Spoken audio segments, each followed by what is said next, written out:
Yo, people, what's going on? Back again, footy talk settings, and the world's gone fucking mad. Savva, what's going? Oh, mate, it has gone really, really mad, hasn't it? If anyone in Saudi Arabia would like to pay off my mortgage for me, Listen, I know listen, a few I'm all ears. Saudis, but I need to drop them a fucking text, man. You ask them to lend me a fiver, mate. After this shit is gone, bruv. What the hell, Yeah, blood? man, it's gone 300 mad. million euro bid accepted for Mbappe. Like, oh my word, like Yeah, what? isn't it like 13 million a week or something, like in wages?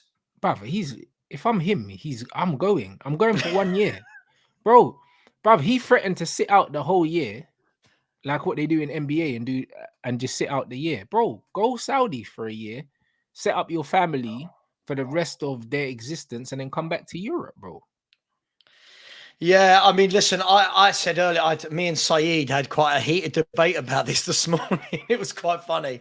I said that Mm. I'm sick. This guy, I get that the money is huge. I get the money is huge, but I need to see this guy go to a top league.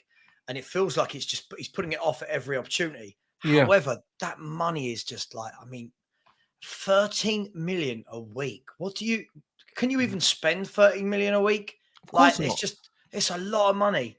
But do you think he'll go? Do you think No, they'll no, he seriously won't. consider He, it? he won't go. What's happening now is they're saying that the French Federation is stepping in, to protect him basically because he's obviously the crown of French football, and they believe that PSG are treating him. They're treating him disrespectfully. I don't Right. agree with that. Do you know what I mean? It's the same Yeah. with the Harry Kane and the Tottenham situation. It's kind of like you're not treating a player badly that you're Yeah. paying millions of pounds. Like I don't understand how if PSG say to Mbappe, listen, bro, like either you're signing a new deal or you're leaving now because we don't want to lose you for free. I do not see anything wrong with that. If he's No. turning around saying, listen, yeah, I'm just gonna sit it out and leave for free, I'll be like, all right, cool, but then I'm not paying you. Like, it's gotta be one or the other. Like, do you know what I mean? But this is the problem. This is the problem with contracts because my thing is if I'm running a business and you're telling me that you're gonna stay, see out your contract, yeah, and leave on a free, then as the owner of that business, I have to protect myself. I have to protect Hmm. my investment. I have to protect my business. So fuck you, bro. Like I'll terminate your contract. Doesn't this work both ways? I mean, look, first of all, he had the chance to go to Real Madrid, right? Turned it down when he could have Mhm. gone on a free transfer, and he signed, if I'm not wrong, a 2-year deal, right? Extension, yeah. He signed a 2-year extension. Okay, cool. So surely at that point, PSG know the risks. You know the risks if you sign a player on a 2-year deal.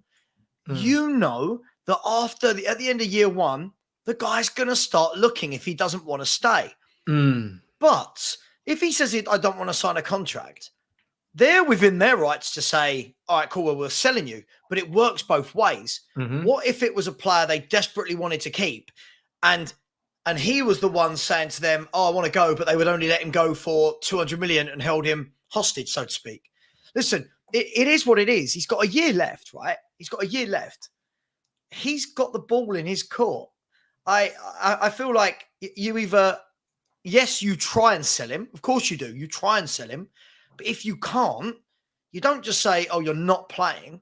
Like No, but Spurs. apparently they said apparently he said he's happy to not play. I don't think they've said to him that he's not playing. They haven't sent him on the tour because they don't want him to play and get injured, yeah, and potentially them not be able to sell him. That's why they haven't put him on the tour. But Right. I think Okay.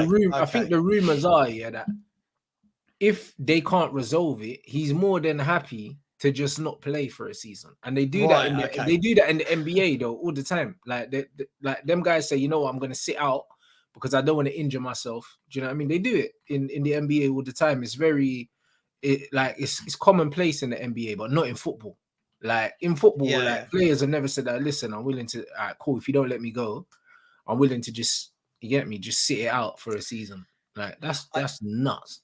it is crazy. I mean, it was funny when it came out just now, like breaking news.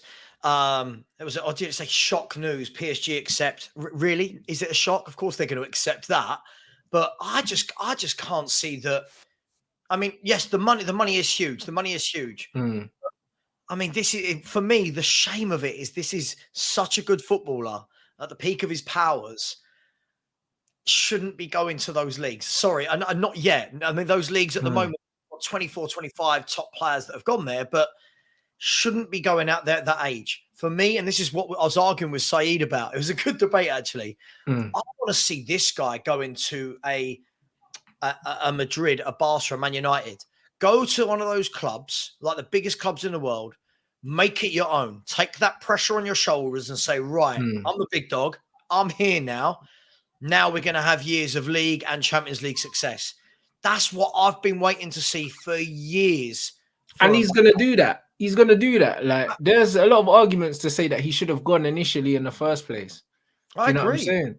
I thought he should have gone last year for free. Right. He should have. He should have gone. But the problem is, he stayed because of the bag, But it's like the communication obviously isn't there. Do you know what I mean? Because if he said to PSG, you know what, cool, I'll extend, but after this stint, I'm not staying. Do you know what I'm saying? Yeah. But I don't know what the conversation was like. It's almost like PSG maybe he said, you know what, I'll stay for 2 more years, see if we win the Champions League or something. Yeah, like that. see Maybe, where we're at. Yeah, see where we're at. Maybe that's what it was in his head. But they're probably saying, listen, we've invested so much money into this guy. We're trying to show you, that we're trying to build a new project, We're bringing in a new manager, getting rid of the big names and we want you to be a part of it. So maybe they're saying, you know what, we've invested in you, We're trying to build the club to your liking. Because there were a lot of rumors that when he stayed, he wanted to get rid of the bigger names, like the Neymars and stuff, and to do different things. There was a lot of rumors saying that the way they were rebuilding the club was to build it around him, if that makes sense. Yeah. Do you know what I'm saying? So now we're going to do all this for you, to keep you here, and then you're just going to turn around and leave for nothing. Nah. So we need to get something for you, innit? Like that's what it looks like. What I'd be interested to know, Rants, is if this whole Saudi Arabia thing hadn't happened this summer, right? If there wasn't, let's just say there's no Saudi Arabia league, there's no money, all that. What I'd be really interested to know was if they put him up for sale now without the Saudi clubs, what would their actual asking price be? It would probably be around 150 million euros, I think, because they paid 180 for him, I believe. So I reckon they would let him go for like 150 million euros. And who could pay that? Real Madrid. That's who he wants to go to. So essentially, this was not a transfer list as in everybody come bidding. It was, hey, Madrid, your guy's available. Now, okay, let me throw it another way then, Reds. If you're Real Madrid, I mean, you want Mbappé. Are you not thinking to yourself, hang on, we offered this guy a deal last year to come and join us on a free. Now, 12 months later, we've got to pay 150 million euros for him. Yeah, it's crazy, isn't it? And then we're still going to have to pay him the same salary we would have paid him before. Yo, it's bullshit. This is exactly what I'm saying. Like, Mbappé played himself. I agree. And this is why last year when I said loads of times, I'm so disappointed because of how good he is that he stayed. I truly thought, go to Madrid. I thought like most people, thought he was going to Madrid last year. Thought go to Madrid. Benzema will have one more year. Cement yourself. It would have been Benzema, Mbappé, and Vinicius Jr. in some way. They'd go and be the player there for the next decade. Then when he signs for PSG, you do think to yourself, like you said there, he played himself. Yep. But I suppose if I take my hat off, which is the hat of me wanting to see him in one of the top leagues in Europe, one of the best clubs in the world, it's a no-brainer. If I'm going to go to Saudi Arabia for 1 year, pick up 700 million in salary for the year. If they are, no offense, if they are dumb enough to pay 300 million euros for a player that's going to play for you for 1 year, go do it. Bro, I would tell them, I'll sit down with these Saudis and say, listen, you guys, I'm going to Real Madrid for free next season, innit? If you're cool with that, then say no more. I'll come through in it and do a little ambassador thing for you lot for 1 season, 700 million. I'll do it. Do you know what I mean? Because, bro, you're going to make me a billionaire. Yeah. You're going to make me a billionaire for kicking a ball. for 1 year. Say no more. But Do you know what don't I'm come saying? back to me in 9 months and Yeah, start talking to me about a contract yeah. extension. That's Because it. Don't I'm talk to going me to. because I've already got the deal in place, innit? I'm going. It's madness. Look, I get it. Listen, I don't want to, I don't want to be contradictory to what I was saying on Side's channel. Look, I really don't want him to go. I want him to go to Madrid, but I get it. 700 million in tax-free money. I mean, but is there a danger, Rants, is there a danger of the fact he's going to have 700 million pounds from that, plus whatever bonuses he gets, plus whatever he's already made in his career? Are we going to get to the point where, okay, he might go to Real Madrid, but has the desire gone? Has Oh the yeah, hunger gone? of course, Savva, of course it Do you has. know what I mean? Like, But come on, let's be honest, yeah. Like the desire has gone, yeah. Like in life for a lot of people, like you know what I mean. sure. It's not just him. It's not, bro. This generation in general, like, bruv, his generation right now, the desire's gone in it. Like that's just this is how it is. This is like people talk about when people talk about life in general, yeah. This is probably the easiest it's been, yeah, to be alive.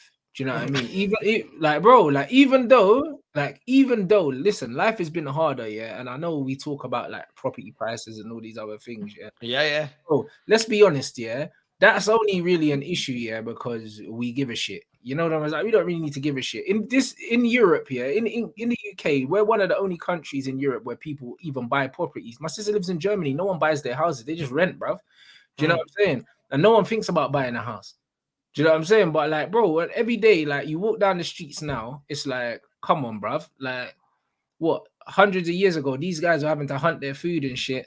You know what I'm saying? Going 3, 4 days, 5 days, a week without eating, worried about someone bigger than you coming in and beating you up and taking your woman from you and that. Like, bro, listen, man ain't got no real fucking worries in life right now. If you live in the Western world, like, do you know what I'm saying? If you live in the West right now, yeah, like you're not worried enough, bruv. Everyone's complaining about their life, but everyone's got a mobile phone, everyone's got internet, everyone's got a car. Do you know what I mean? So as much as these guys are worried, like saying, "Oh yeah, their life's hard, bruv," like what you really worried about? If you was that worried, yeah, like there would have been a rebellion a long time ago and all these things. Like these guys are their bellies are too full to overthrow governments and that now. Do you know what I mean? Like no one's really stressed like that.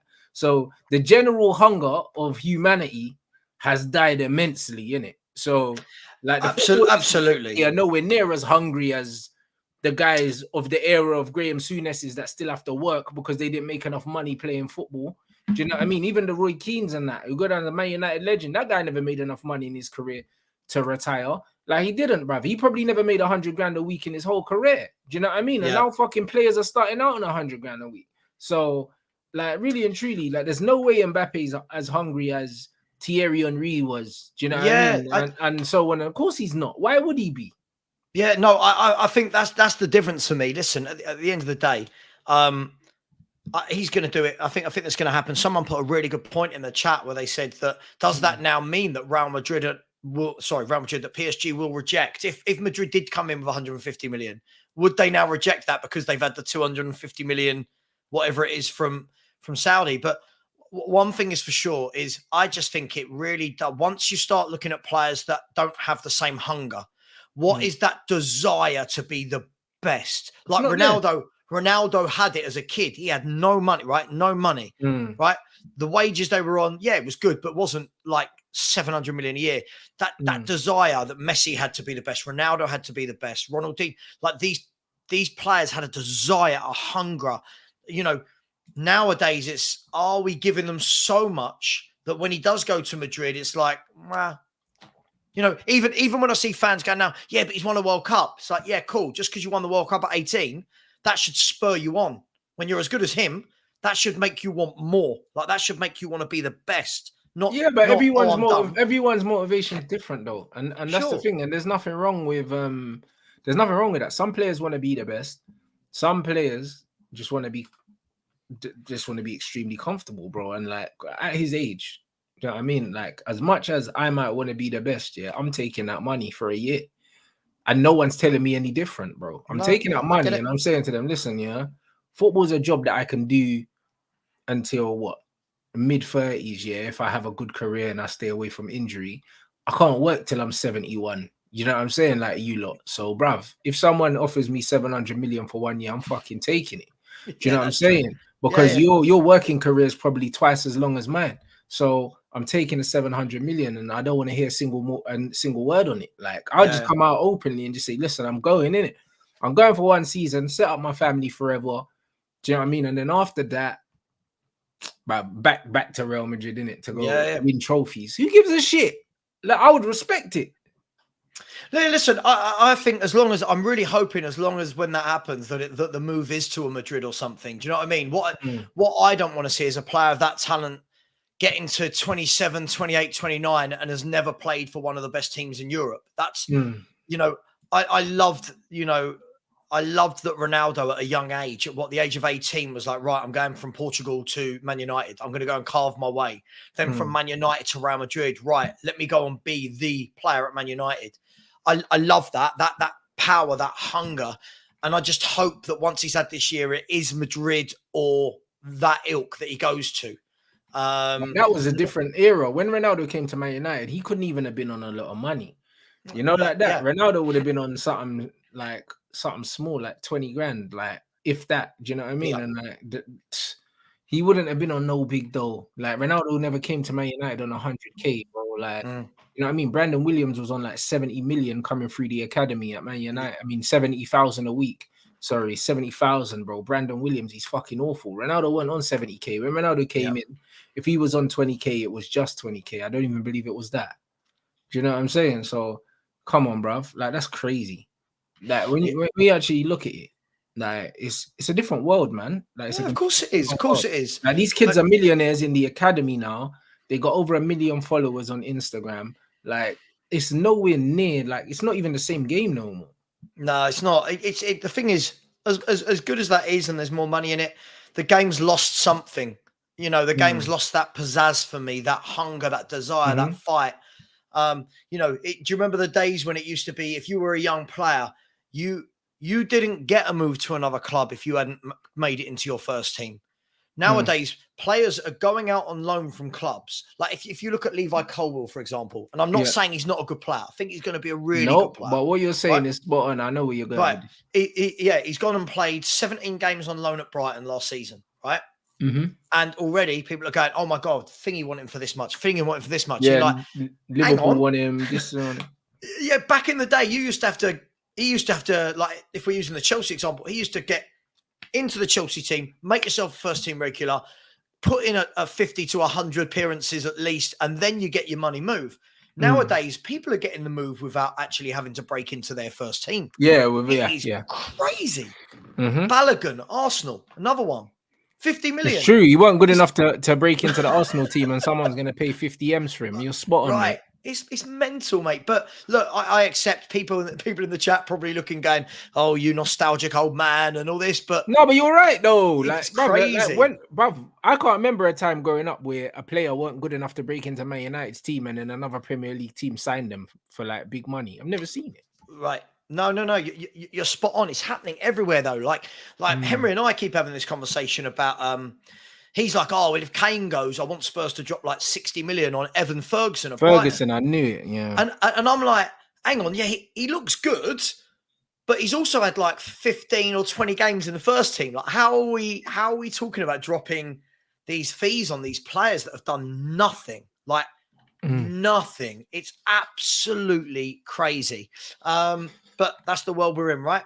That's how it is. 100%. And the super chat said Mbappe's the PR king. Think of the narrative of him rejecting 700 million to play for his dream club. The Madrid fans would welcome him as a hero for getting the previous year when he rejected them.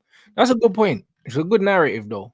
You know what I mean? Because he can come there, he can kiss the badge and say, yeah, I turned down 700 million to play for you. He can do that. You know what I mean? And that would be some story, considering I thought that they would never forgive him after he turned them down the last time. So I don't know, man. Like, it's an interesting one. Personally, I think that they've accepted the bid just to kind of apply pressure on Mbappé to probably tell Real Madrid, listen, just cough up the money in it because they're not going to let me wait it out. And they've they've almost called his bluff in it, because he's probably said, you know what, I'm just going to chill here for another season, leave for free. And quite rightly so, PSG has said absolutely not. Do you know what I'm saying? Like, I we're agree. going to pay you all this money. Like, we want to recoup some of that, and they're well within their right to want to do that as well.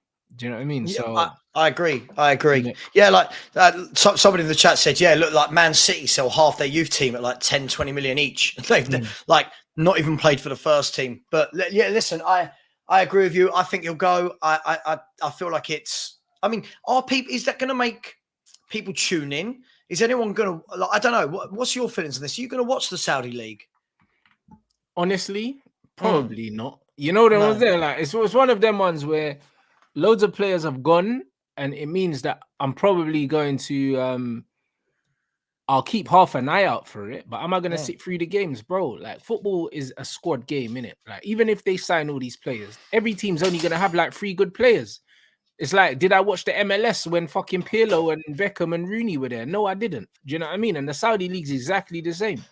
Yeah, do you know what I mean? I agree. Sorry, the Saudi league is exactly the same, yeah, as the MLS. They'll have 2-3 good players. Like, Miami have got Busquets and Messi, yeah, and there's rumors of Iniesta going there. Even if they get them 3 back, yeah, I'm still not fucking watching it. Do you know what I mean? So, and it's the same with the Saudi thing. I'm probably still not gonna watch it. Like, do you know what I mean? Yeah, because everyone will wait for players than good players, so the level's still gonna be shit. Like, they'll just wait for the highlights of whatever goal Messi scores that week to watch on Sky Sports, right? But this is what I mean. So, like, yeah, they're paying this money for Mbappé to go out there. So you're looking at what, if I'm not wrong, 300 million fee, 700 million in wages. You're looking at £1 billion for a year, right? £1 billion.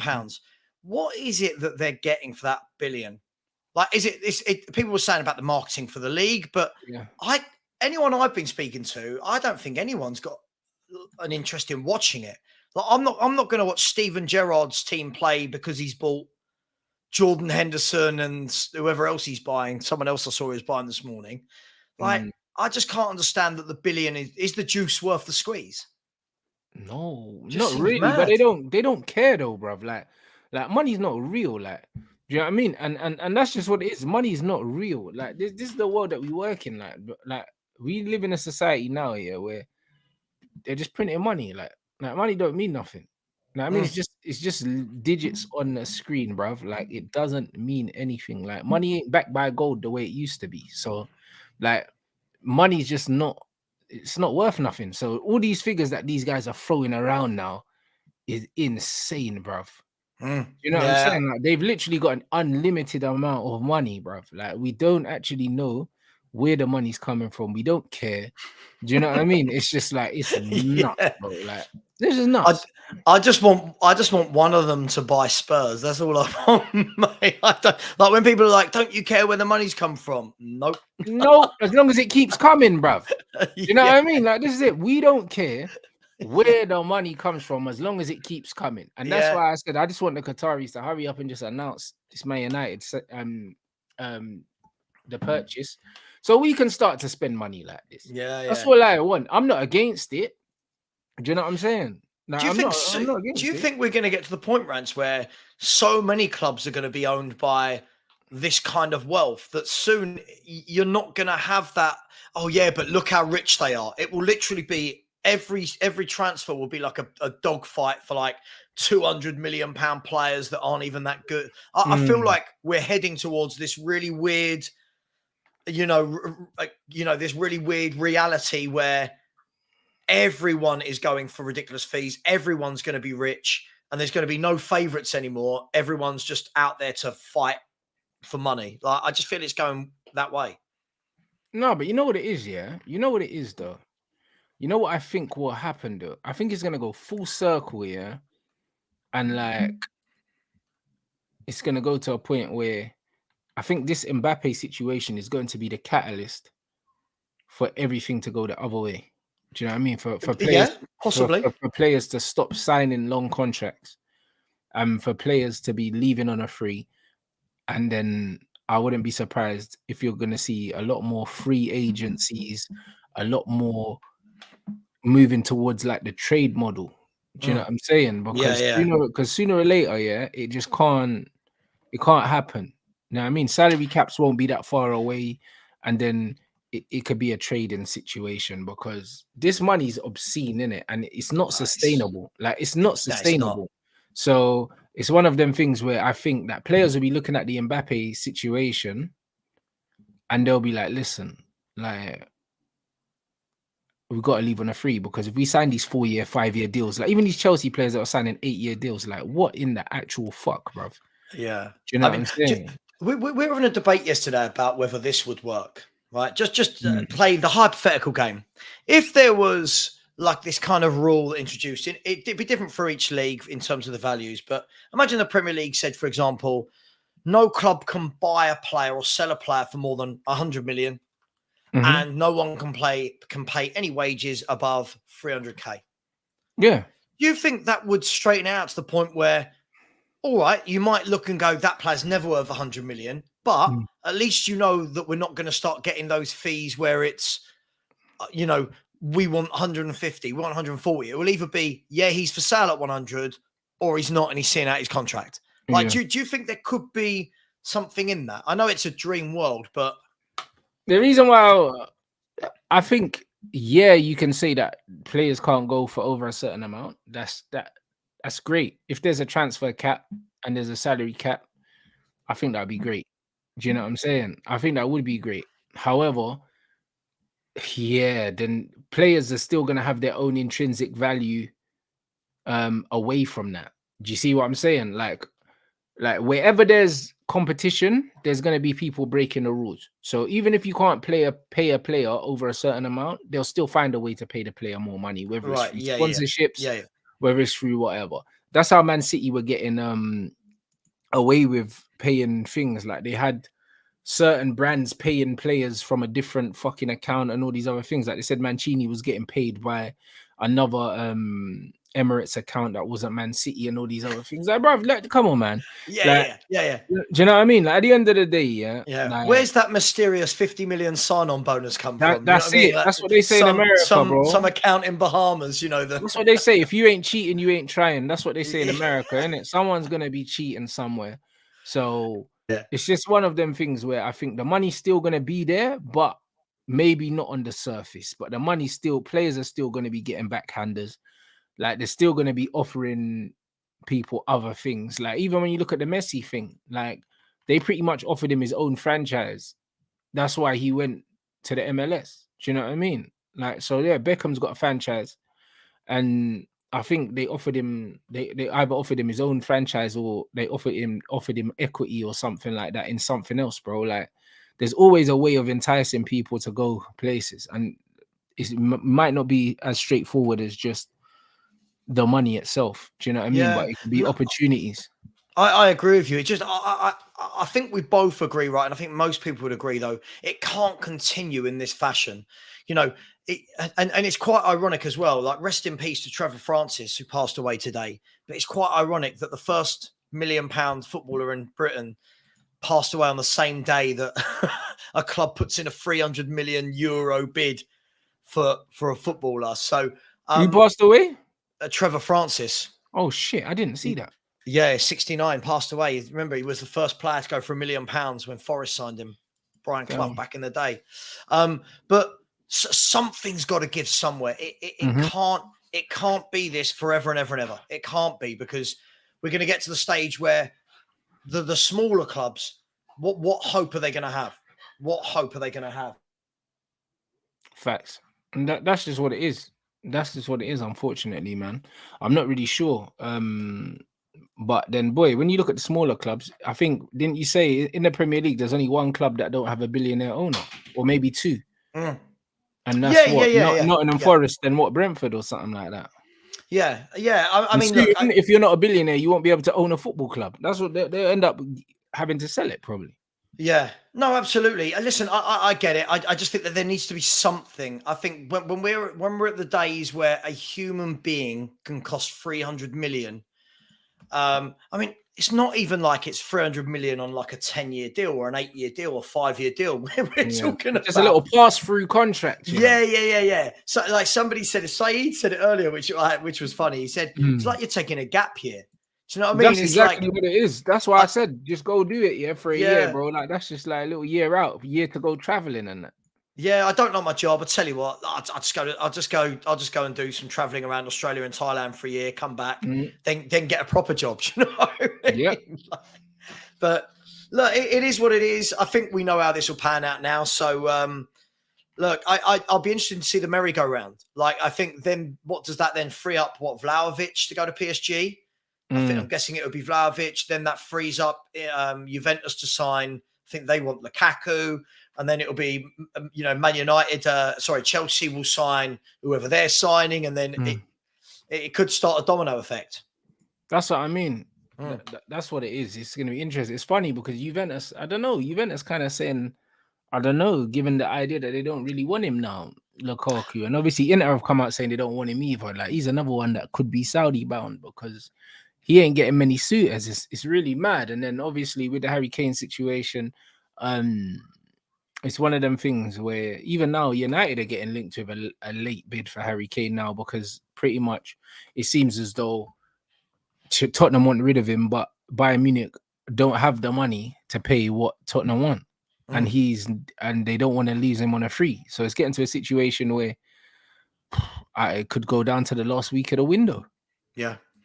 Yeah, I think it's going to be really interesting. I think we're going to see more transfers than ever before in this window. I think it's just gone mad. I don't think Romano has ever been this busy. Just like it feels like he's sending out a tweet every sort of 5 minutes going, this player's going to Saudi, this player's going to Italy. And I thought Europe was broke, but apparently not. It's crazy. But what's happening with you boys and with you guys and Rasmus Højlund? Has a bid gone in yet? Nah, they're saying personal terms are agreed. No official bid's gone in. And they're saying that PSG are trying to hijack that. However, I think that he's coming in it. I don't think there's any danger of PSG hijacking it because he wants to play for us. The manager wants him, and yeah, that's what that matters, really. Do you know what I mean? And then you even seen on social media, like our players have already started following him and stuff like that. I think the deal's done in it. Like in terms of behind the closed doors, it's just a case of the paperwork. To be fair, so yeah, we'll see what happens, man. Really, but I'm not really fussed. I think that we're going in the right direction, innit? Like preseason, we ain't conceded a goal yet. We're looking decent.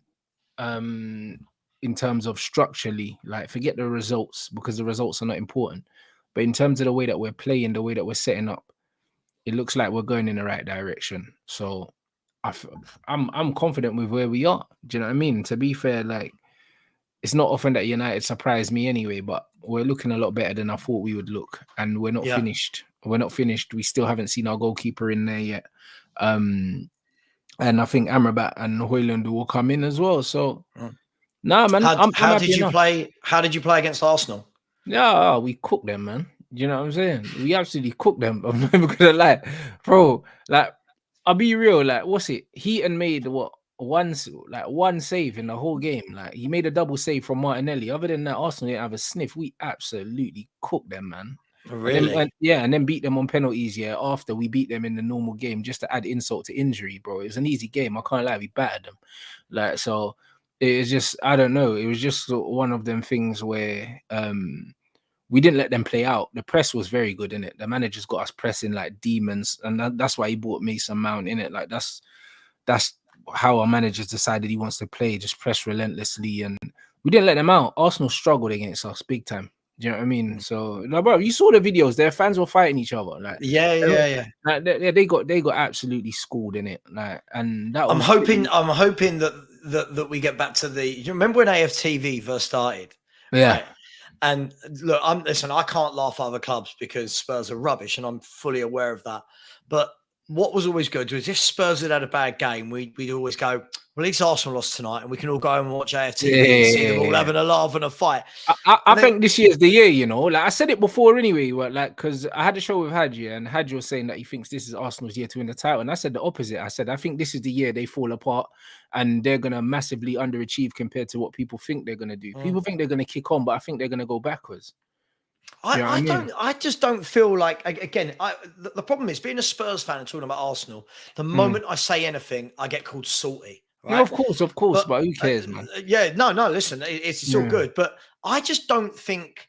Like, I look at what they've done. Yeah, they've spent 200 million, right? I look at what they've done. And I said, have they considerably bolstered that squad to compete for a title? Because last year everyone was on adrenaline, playing once a week. I know they had Europa League, but they mixed it up. Playing once a week, same 11 every week. They were brilliant until they blew out, because footballers aren't machines. They can't just play 38 games and keep going. Have they bolstered that squad enough where you go? No, they haven't. They've just made you can just drop for like him in signings, bro. Pretty much. Right. Do you know what I mean? I don't think they have they? No. Yeah, I look at it and think, I don't know. Look, they've got some good players, but Champions League, you've got to take that into account. You know, you're not going to rotate your best players out for Champions League nights. I don't know. I think that this might be a more difficult season for Arsenal than a lot of the Arsenal fans think. And one thing is for sure, a lot of Arsenal fans have not learned any humility after the back end of last season. Oh, of course not. like no humility has been learned. They're all like, yeah, this is us. We're the only team that can challenge City. We're going to do this. I don't know, man. Listen, I think Rice is a good signing. But I still don't look at them and think they're a force. You know how I know? You know how I know that they're rattled, yeah, because they were trying to sell Party, innit? And Arteta came out and was like, "Oh, he's not really sure what Havertz's best position is." And obviously, after watching Havertz a couple of times, all of a sudden, Party ain't for sale no more. You know, like that. So I feel like he was planning to get rid of Thomas Partey, and now he's flapping because he's like, "Yo, this Havertz guy is shit, innit?" Like, but the only thing is, I think that Partey still wants to leave, innit? So it's one of them ones where I think he could still end up leaving anyway. So I don't think everything's all right there, you know. I think they're trying to make it out because the Partey leaving thing was so loud before, and then all of a sudden it's like, oh, he's not for sale no more. Like, what happened? Like, what changed? I would have loved to have been, you know, in that meeting where he's called Thomas Partey into his room and gone, "Thomas, take a seat. Listen, you know, 3 weeks ago when we said you were surplus to requirements, it was just banter. It was just banter. We didn't mean it.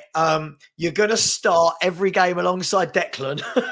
That's it. And bro, they're playing Partey right back as well. Like, what's good? Listen, I think Arteta is lost in it. Like, I think that honestly, he's bamboozled himself at this point, yeah. And they are actually genuinely gonna struggle. Like, and do you know what I think he's the trying to do? The beauty of this is the expectation with Arsenal fans, because it's even higher now because they've spent 100 million on this guy. They think they're gonna be better, so their hearts are gonna be even more like set up for the break. Do you know what I'm saying? So the heartbreak is going to hit so different this time round. I think the heartbreak is going to be sensational, man. I can't wait. I think the problem is look, Arteta seems like a good coach. He does.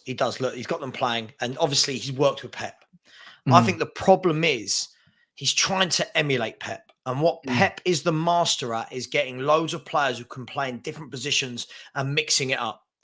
Problem is, to do that, you've got to have the really good players, the likes of Foden, who can go out on the left or come into the middle, Grealish, who can do both of those, Mahrez, who can go to either side, you know, Bernardo Silva and Gundogan that can float out wide or come into the, you know, you need that. I think he's trying to create that at Arsenal, but, you know, buying it and implementing it are two different realities. So 100%. Listen, I think they'll be, look, they should get fourth. They should get top four. Yeah. But I just don't think it's going to be as plain. So I don't think you're going to get. Like I don't think they get top two anyway. You know, like that. I said that before, innit? And I definitely don't. A man said, "Are you predicting United finish ahead of Arsenal?" I'm not predicting that. I'm predicting that we win more trophies than Arsenal. And I said the same thing because it's funny because I was speaking to Gabby Bondlo, who are in it, and he's an Arsenal fan, and he was like, he said, "Oh, right, name dropper," and he said, "Them lot, no, I know Gabby anyway. He's been on the channel." But yeah, like Gabby said to me the other day, he goes, "Oh, you Man United fans, yeah, I bet you we finish above you." I said, "Bro, better yet, yeah, I bet you," because he said, "I bet you money." I said, "I bet you money that we win more trophies than you." And he said, "No deal, bruv." That's what he said to me. But those were his exact words. He said, "A no deal, bruv," because he knows I told him, I said, you're a soft belly team, bro. It doesn't matter. When it matters, you will bottle it, bro. You shit yourselves every single time. You're talking about finishing above, bro. Listen, it's about trophies. You know, like that. It's about trophies, bro. And we're gonna win more trophies than you because your team are mentally inept, bro. Like they can't do it. Do you know what I mean? When it matters, they can't do it, bro. How are we beating their first team pretty much twice in one game? Starting a fucking 18-year-old academy graduate and holding midfield, boss Declan Rice and Kai Havertz, bro. This geezer, brother. I don't know how many first team starts this guy's had for us. I don't think he's got one. He doesn't have one first team start for us in the Premier League, and he's bossing Declan Rice, bro. Like, come on, man. Yeah, I feel that Arsenal, I think they're a good team, right? I think they're a good team, and I think their fans have got a little bit too carried away. There's a difference between doing what they did last year and then doing it again. Doing it again, I think it's going to be tough. People are spending money. Teams like Liverpool that had an off season, will they have another off season? They're going to be back. Man United are strengthening. You know, I think the thing with Arsenal is last year they got off to a magnificent start, didn't they? I think, was it like 12 or 13 games in a row? Didn't they win like 12 and draw 1 or something? Like, it was something crazy like that at the beginning of the season. Like, I can't see it being that again. No way. If it is, hats off to them. Cool. I don't think lightning strikes twice like that. I think what you'll find now is like City find every year. It takes time to get going. There's a difference between being the underdog and being the dog that everyone's chasing. And there's a know-how to get over the line. And I don't think Arteta or Arsenal have got it. They've got a very good 11, Arsenal. Like, when I look at their 11, if they do it right with Partey and Rice in the middle, Odegaard in front of them, Saka, Martinelli, Jesus, it looks good, right? You know, Timber, Saliba, you know, it looks good. But after that, I'm not sure what they're bringing on. I'm not sure. Yeah, Trossard. What's Havertz going to do? Where's Havertz going to play? What is he going to do? I don't know. I don't think they're as good as everyone thinks. They're Call not, me though. salty. They're not, but they're not. But bro, but like what I said, was they had a very good season, but it was exacerbated, by how bad everyone else was. Do you know what I'm saying? It was exacerbated by the fact that Man United weren't doing what they were supposed to be doing. Chelsea weren't doing what they were supposed to be doing. Tottenham weren't, and Liverpool weren't. So by that margin, it made Arsenal look a lot better than they were, a lot further away from everyone than they actually are, and a lot closer to City than they actually are. It's all these things. And that's why I think, that this season they're not going to do what everyone thinks they're going to do, because I think normality will be restored to a certain degree with Man United. We are going to be a lot better than we were last season. Liverpool will be a lot better. You guys will be a lot better. Do you know what I'm saying? Like, they're not going to have the freedom to just run riot on everyone like what they had almost last season, bro. And also, like someone said in the chat, the aura is not there with Arsenal. They don't have that aura, bro. Like, as good as the football is, no one's scared of them. Like, there's no aura, bro. Like, they don't know how to win things. They don't have that. They don't have that. Like, even Chelsea, Chelsea still have an aura. Like, even though Chelsea have been bad, but Chelsea have a presence in the Champions League.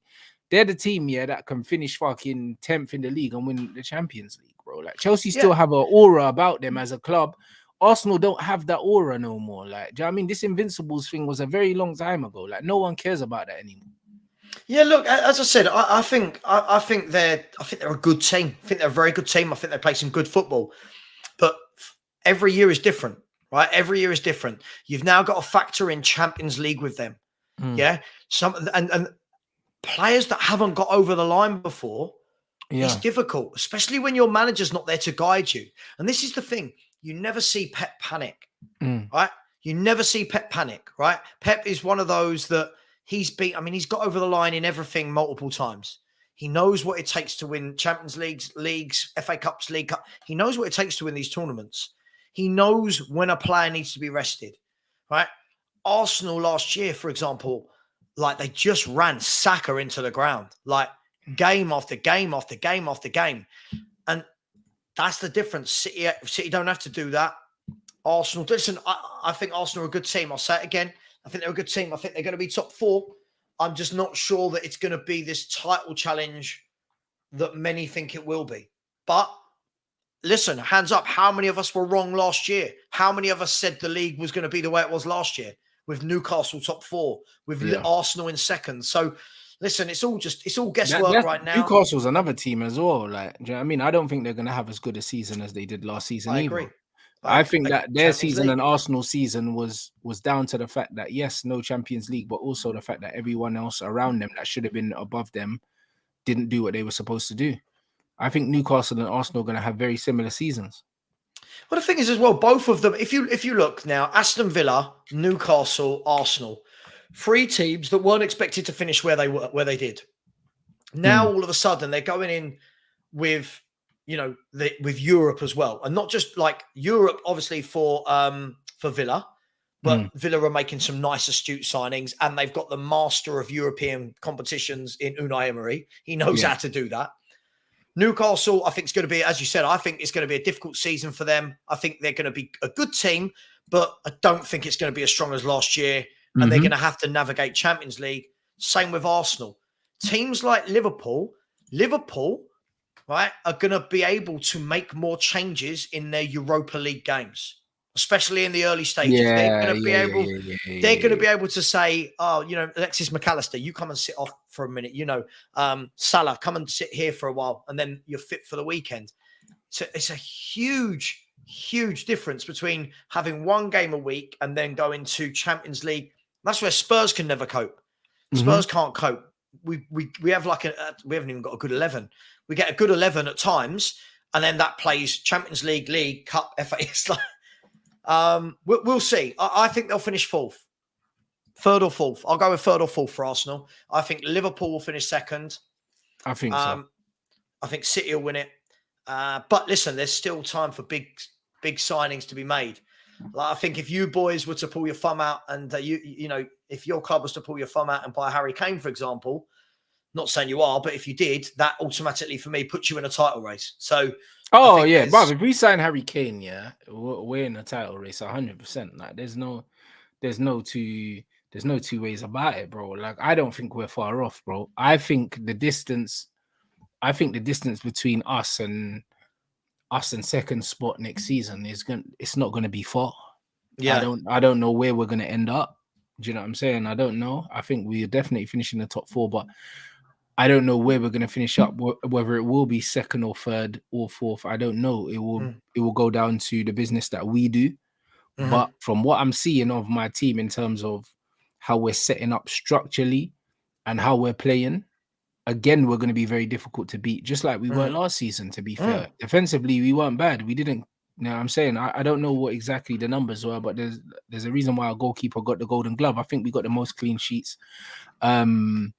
And I think it's going to be another year of us being very hard to break down, like we showed against Arsenal, even though it is only pre-season, but we haven't conceded a goal in pre-season yet. Like, we can't overlook that. Even though it is only pre-season, we have not conceded a goal because we're set up very well. And you've not lost any of your better players, right? So I think this is the thing. I always look at it like this. Fans always say things like, oh my God, but that club just splashed 400 million, or that club just bought 10 players. Sometimes it's the clubs that don't need to, right? So, for example, when I watched Brighton play the other night, again, I don't know if you watched the Brighton-Chelsea game. Really good game of football, actually. I watched it back, yeah. Yeah, really good game. 2 very different styles, but, you know, but what you could see straight away, that Brighton team, a couple of new players came in, but they all had the same ethos. They all carried on playing the way they were. It wasn't wholesale changes. Then you look at Chelsea, obviously a little bit more raw because you have got lots of new players and they have got a new manager bringing in a new process. Man United are in that bucket for me, not the Chelsea one, the Brighton one. Yeah. You've had Ten Hag for the year. They know what's expected and you just sprinkled. Okay, there's the keeper. All right, there's Mason Mount. There's Rasmus Højlund. But you've still got the other players as well. Slowly, right? I think Ten Hag's doing a good job. And someone came into my show earlier and said, Savva, what did he say? He said, Savva, Mum's Spaghetti, I think his name was, his YouTube name was like, Savva, I'd definitely swap Ten Hag for Postecoglou. I said, well, look, why? Like, don't get me wrong, I really like Postecoglou, but I said, why are you swapping Postecoglou for Ten Hag? He's got you Champions League football, 2 cup finals, you've won one of them. What's the doubt there? Like, he's doing good things. And he said, oh, he waffles too much. About what? I was like, but like, what does that mean? Like, what's he waffling about? He, forget all of that. Forget all of the white noise. What's he doing on the pitch? Is he progressing you on that bit of grass? So it's strange how we've all got very different opinions, but I don't see what Man United fans shouldn't be surely too downbeat about what's going on at the club right now, should you?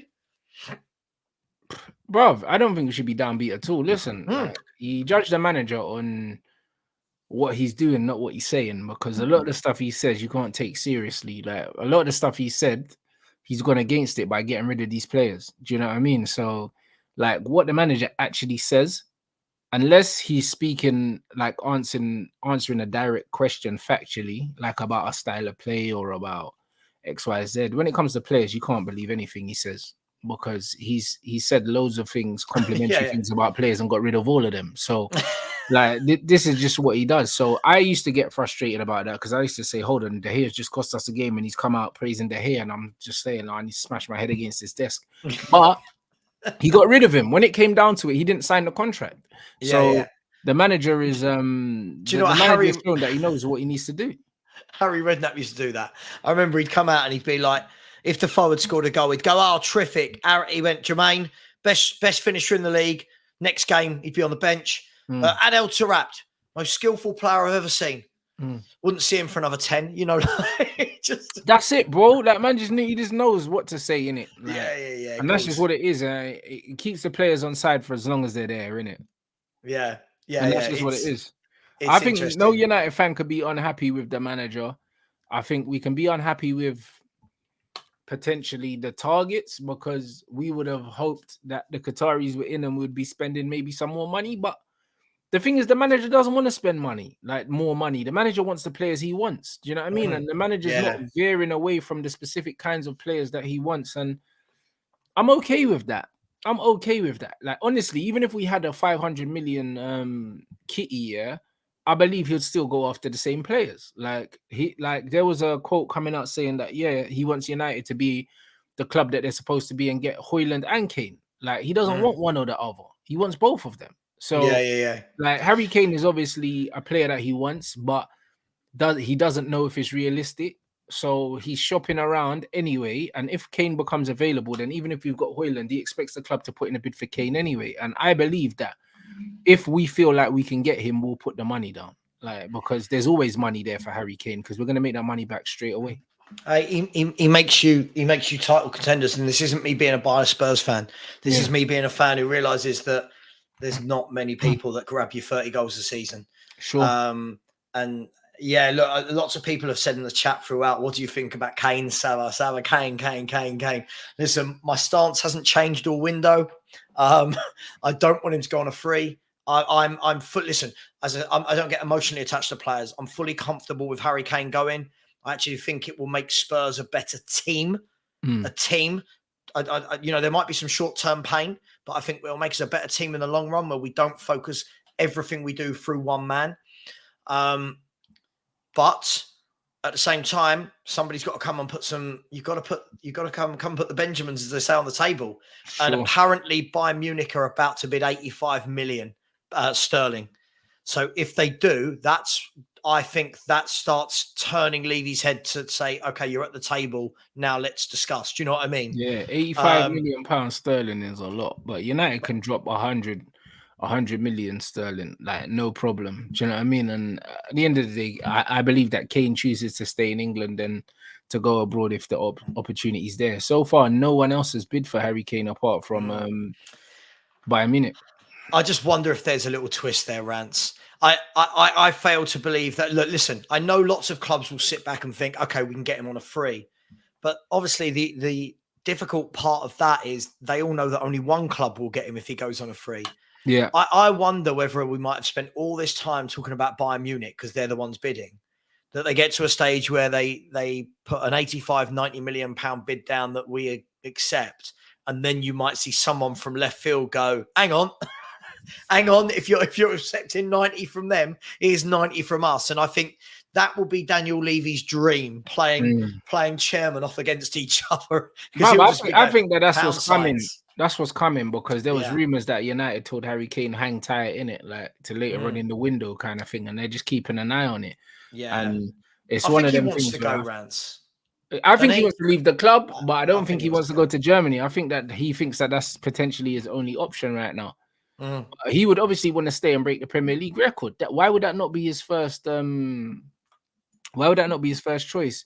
And also, obviously, with his family, I think he's got another one on the way. And then on top of that, he's spent his whole career building up that goal tally in the Premier League. To then leave, like, he'll feel like he's got unfinished business here.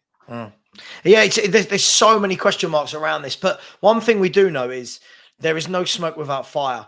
And let's be fair, you know, if this Bayern Munich stuff if there wasn't any truth to the matter at all, I believe this would have been shut down a month ago.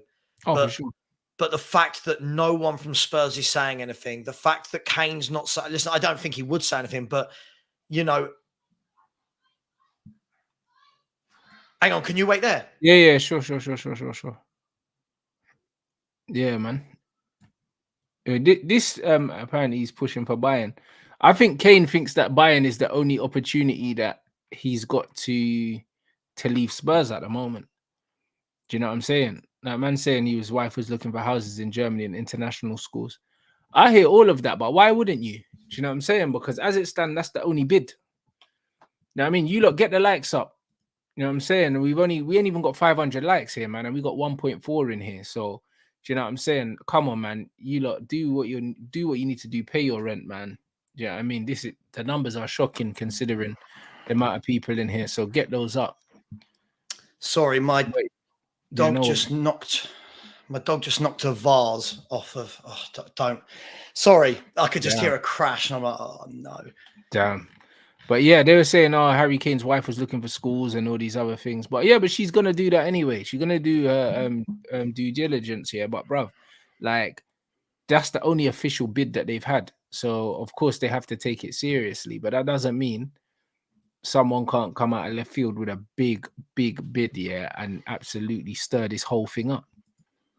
Yeah, absolutely. Listen, I agree with you. Let's be fair. His wife is something like 7 or 8 months pregnant. I really can't see that she's shopping in Munich.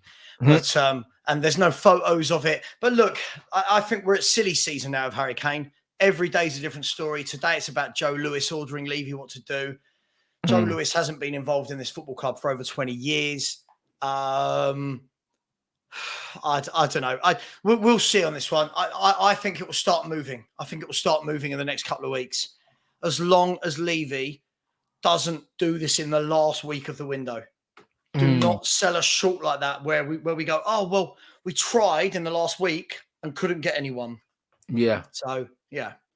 But if you know that Kane's going, have you been linked with a replacement, or is the plan to just play Richarlison? Like, what's the plan? We're linked with, I mean, in the last couple of days, we've been linked with Jimenez of Feyenoord. We've been linked with Kolo Muani, who I don't think will come to us. But for me, Rants, to be honest, if we get 90, 100 million for Harry Kane, I want us to sort out 2 top centre-backs, a defensive midfielder, and then buy a young forward.